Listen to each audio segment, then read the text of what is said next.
Chris.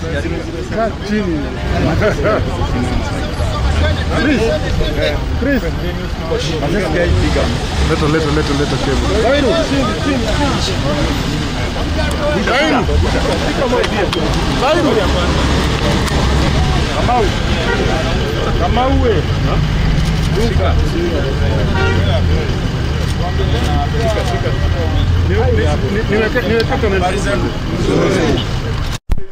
Willis, why don't you start? Huyu ni wakili wangu. He's called Willis. I think he will give you a brief statement.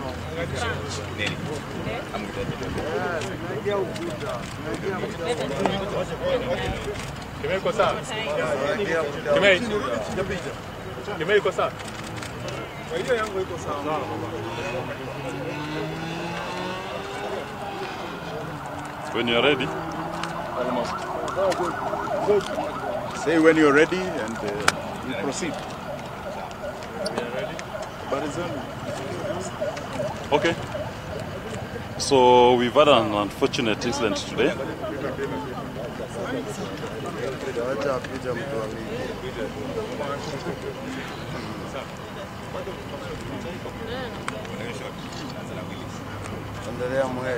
An unfortunate incident today. Blatant violation of the rights of our clients. He's been chased on the streets with gun-wielding thugs, who we came later on to learn may be officers of the state. And they were claiming that they were pursuing him with the sole intention of serving what they are calling court summons to appear in court. Ordinarily, under the law, court summons are served at the residence, non-residence, or the workplace of a person, if he so desired to attend to court. Summons to attend court are never served on the streets in the manner and in the style in which those persons were purporting to be serving these summons. We do believe that this is continued harassment and intimidation of Mr. Wanjigi by the state, misusing its officers to pursue a political agenda, vindictiveness against him for his political positions. Even if there was a desire to serve the summons upon him, we are presently in court in no less than 4 cases in which Mr. Wanjigi is a party and the state is on the other side. His known address is in court records. The state knows which law firms appear for him in all those matters. The state knows where his residence is. And if they desired to genuinely effect service of a court process upon him, then the duty was on them to either serve it on his known counsels or to serve it at his known residence or its office. But to brandish guns on a busy highway and give chase with more than 5 cars and brandishing assault weapons, the right kind of weapons that right now in America they are discussing whether they should be easily seen in public or should be concealed weapons, brandishing them and threatening and trying to intimidate. We've never gone this low as a country. Today, in my view, it has confirmed the lowest that we have gone. This is not enforcement of a court process, but this now is more of worse than even a police state. This is a gangster state trying to enforce a criminal process. That cannot stand.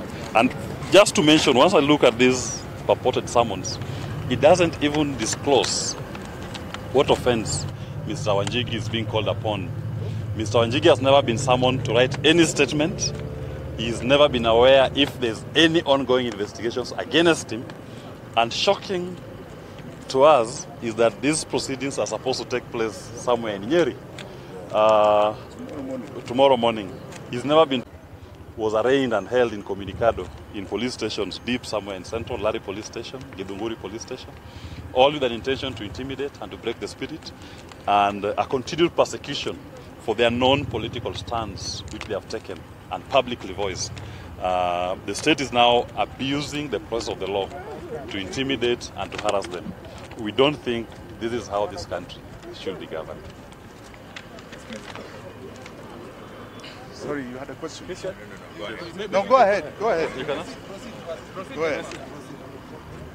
Thank you all first and foremost for coming. Today I'm going to be very, very brief.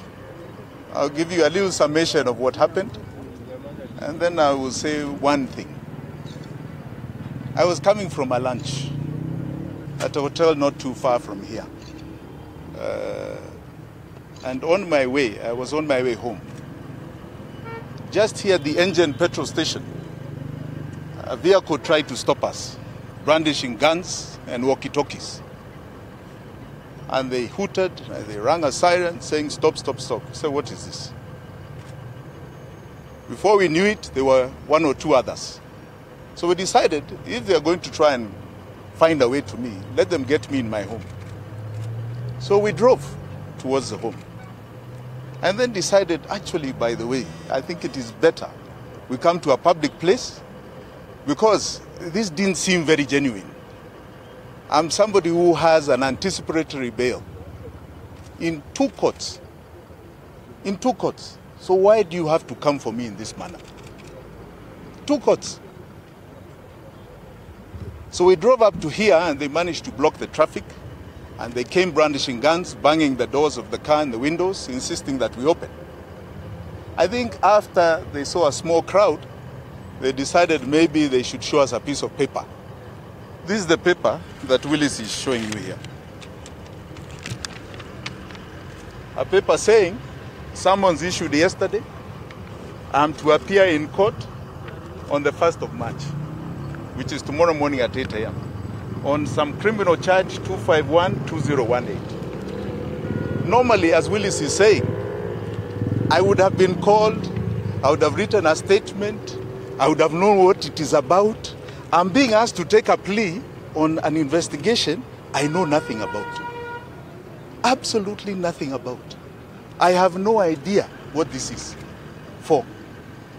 Nobody has called me, nobody has bothered to try and ask me anything to do with this criminal charge. Now, I said it at my house. They came to my house with over 100 men. Over 100 men on some purported charge that they have found guns somewhere or they are coming to search. Up until today, they've never called me to record a statement of what they did in my house. Never. Never. Never. They have never offered any evidence in court where we are in court for anticipatory bail of any kind that there is any investigation on me. Now, today you chase me all over town to serve me a summons. The other day it's my passport. The time before that it is something about gun revocation. As I said in my house, you know, this is also becoming comical. Another day it's an obituary. You know, it's a persecution. It's a persecution. And really, I would say the other day outside CID that these are dark days. They are very dark days. But they'll soon be over. Please, Kenyans, there is a dawn coming. They'll soon be over. Don't worry. We will take the hits, as you can see. We'll take them. These days are soon going to be over. Please, there is a lot of hope in the future. Don't despair. Don't become desperate. Others are the ones who are desperate, not us. You can see I'm smiling here. What was very clear, they wanted to arrest me, keep me overnight and present me some court somewhere. I don't know for what charge. Fortunately, because of Wananchi, they didn't want to break the car. They didn't want to break the car. So we are here. If we are meant to appear in court tomorrow, my lawyers will tell me, we will appear. But I want to assure you, dawn is very near. Very, very near. Please rest assured it is very near. Thank you very much. Advise me. Yes. Because we don't know whether this is... No, we have no idea. We have no idea. We've never been summoned. We've never written a statement. Nothing. We don't know what this is about. In any event, the time when we appeared before the CID to record a statement, they actually took off from their own offices. Nobody was willing to take Mr. Wanjigi's statement. In fact, and then today, they purport that they want to serve him summons in regard to an offense which must have been investigated. Why didn't they take his statement when he appeared before CID? He actually took himself to the CID headquarters to record a statement. And nobody decided they said they don't want us. They don't want They have no requirement for us. Now you come and chase me all over town. This is very interesting. Anything else? Okay. Sasa, thank you guys. Asanteni sana. Thank you.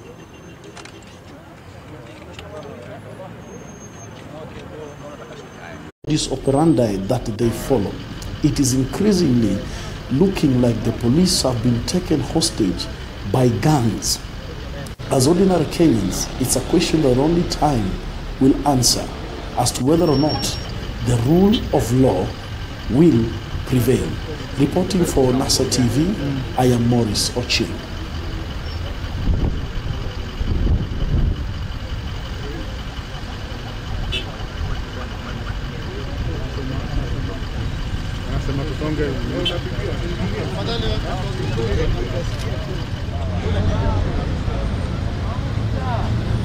JIMI WANJIGI.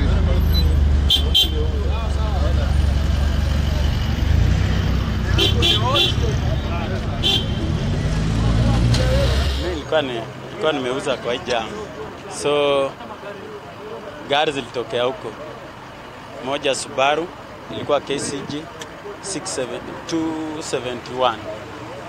Ilikuwa inafuata hii gari. So kwa hiyo harakati, kumbe hiyo gari walikuwa wamesignal traffic.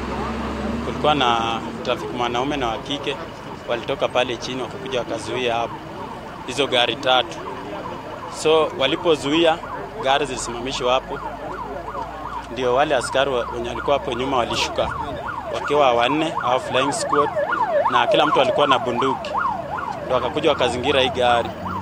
Kwa hiyo wakati kulikuwa na Subaru zingine tatu, dosi kuona namba, zilitokea pande hiyo, zikakuja zikasimama hapo, wote walitoka. Watatu walitoka na pistol, wanne wakatoka na bunduki, na walizingira hii area. So wakati tulikuja kuona nini kilikuwa kinaendelea, walisonga nyuma.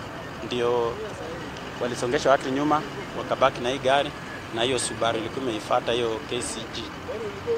Ndio sasa tulikuja hapa tukaanza kuangalia, so hatukujua ni nani walikuwa wanafukuzana.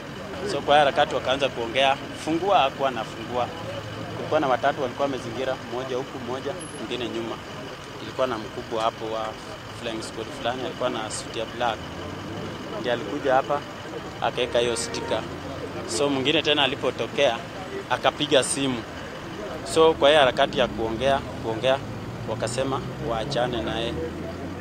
So kulikuwa na mmoja alikuwa amezuia hizo gari, wawili walikuwa hapa, wengine walikuwa huko kando kando. So ilikuwa tu ni mvurutano, wote walikuwa wamekoka, wanataka kushoot, toka tunaweza kushoot ama. So hakufungua, na kwa hiyo gari vile walikaa hakuna mtu alizungumza, so wote walinyamaza tu, na mpaka hiyo ikaendelea na wakaenda Chini.